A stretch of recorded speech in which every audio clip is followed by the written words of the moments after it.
Green's performance. Draymond got into it with Rajon Rondo late in the first half. Then at halftime, Barkley said about Draymond, quote, "I want to punch it in the face so bad." After the game, Draymond responded. Let's take a listen. I think a lot of guys talk on TV, stand behind a microphone and a TV screen. Fact of the matter is, if you feel that strongly about something, he's seen me a million times. If he feel that strongly about it, then punch me in my face when you see me. If you're not going to punch me in my face when you see me, then shut up. It's no different than somebody sitting behind a computer screen tweeting, "I'll knock you out," and you never see him in life.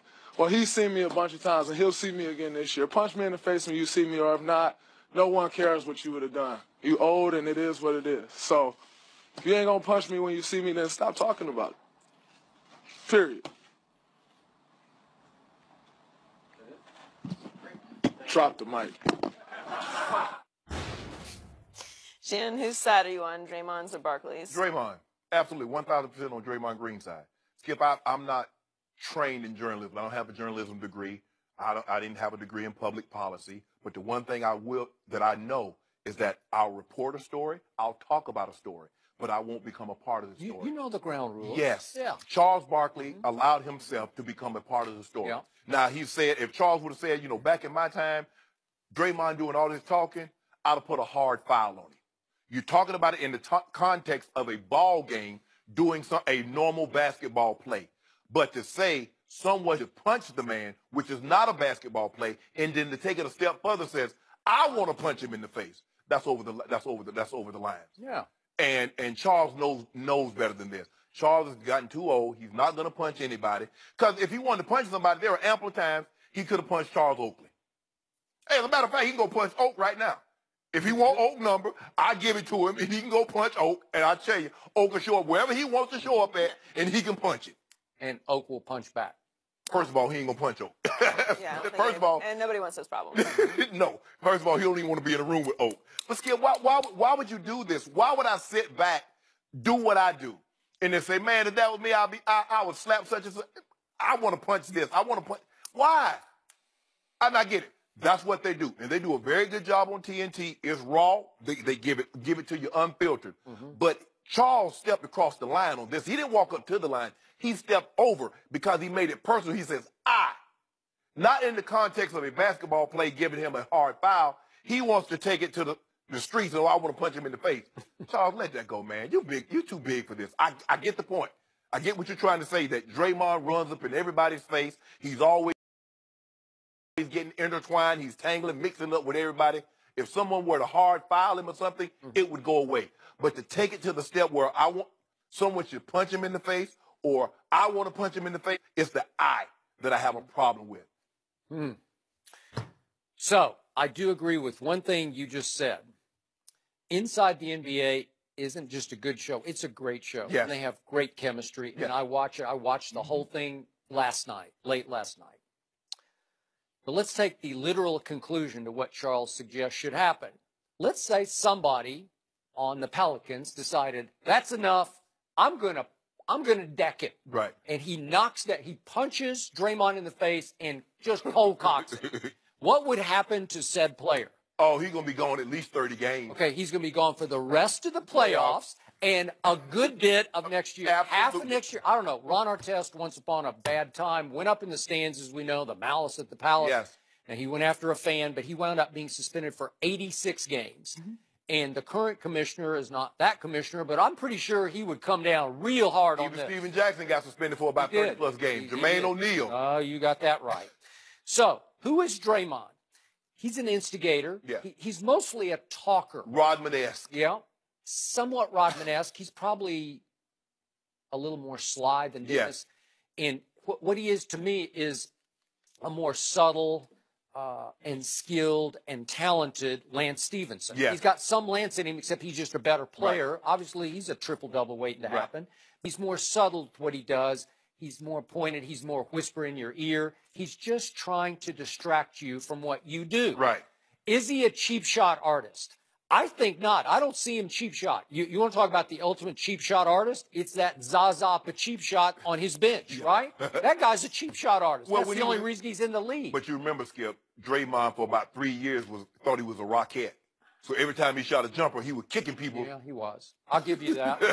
But I still don't think of him as a dirty No, player. no. I just don't. He plays the game hard. Chris Paul can go borderline gray area where I'm thinking, that looks a little dirty to me. That looks like a low blow to me. Not that Draymond didn't go low blow before. But in the end, look, Charles, let's just do it this way. Charles at age 28, which is Draymond right now, if they met, so to speak, this is hypothetical. I'm not trying to suggest that they should or would, but if they met, I think Charles would whip Draymond if they were both 28 years of age. Right. Because Charles was not that he was mentally tough, but I think he was a physically tough guy, and he went about 6'5"-ish, 250-ish, maybe. Probably 6'4"-ish.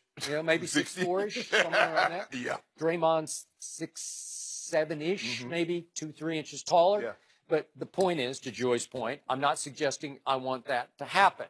But this is Charles. This is just vintage Charles because he is knee-jerk emotional. Right. He's just going to spill. And if I may slightly personalize this, Charles has said about me many times on national TV, I would like to kill him. Yeah. The word is kill, the operative word, K-I-L-L. So many times we have asked Charles to come sit right here and explain to me face to face why he would like to kill me. Right. And, of course, I'm going to respond to whatever he says. Right. And Charles has, through his network, declined every time. Right. So I'm still open. I'm like Draymond in my own way. I'm saying, I'm here. I don't want to, I don't want you to punch me in the face. I'm not going to punch you in the face. But I'd like to talk about it. Right. And he hasn't accepted the invitation, which remains open. Man, I ain't all that talking, man. I ain't got time for all that talk, all that tongue wrestling. I ain't about all that. And people that talking about wait a second, you were only the greatest trash talker in the but history of pro football. I was talking about getting the guys hit. I wasn't talking about fighting. Because if you got to talk about fighting, you ain't about fighting. That is true. I will buy that. So when if you're gonna do something, you just roll up on somebody. Yep. Oh, what? Bam. That's what. So all that going around and around and this and that, going back and forth. But my thing is, Skip, Charles Barkley's been retired 20 years. And to say if he wants to say back in the day when I was playing, guys that played like Draymond, we hard fouled them. Yeah. And we put a stop to all that foolishness. And they did. I mean, that was a tough era. I was watching highlights of Isaiah Thomas. Isaiah Thomas was literally boxing people. He was swinging at people's heads when he played.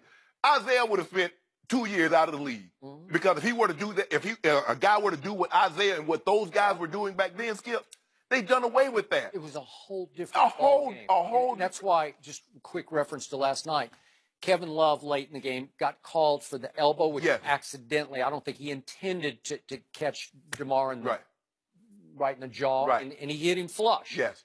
But back in the day, Shaq on Inside the NBA afterward defended him because he said, we're taught not to swing the elbow, but to swing your body to protect the basketball because he's fighting for a loose ball, right? Yes. You could say he walked with it, but I don't think he had control of it yet. So just me, the game I grew up sort of learning through the 80s, that doesn't get called, man. No. That's just an accident. Skip, think about Dikembe Mutombo used to get the ball and have his elbows out like this here and come around and was catching people. And if you happen to get in his way, it's on you. I bet you won't try to reach in and take it anymore. But I just believe Charles stepped across the line. I get what they do. And like you said, they do a wonderful job. But you can't make it personal. You can't interject yourself into that situation and say, I want to do that to that person. Yeah, I'm with you. Bottom line, to me, if I can translate what Charles is saying, back in his day, we would have taken that guy out with a hard foul. Yes. We would have gotten very physical with him, maybe a cheap foul, one that you'd say is borderline, one that they would call today a flagrant foul. Absolutely. Right? And you up out of the game. Yeah. But it's bad. You gotta be careful saying it so literally. Did the Cavs look good last night, or did the Raptors choke? We'll discuss that with Chris Broussard next.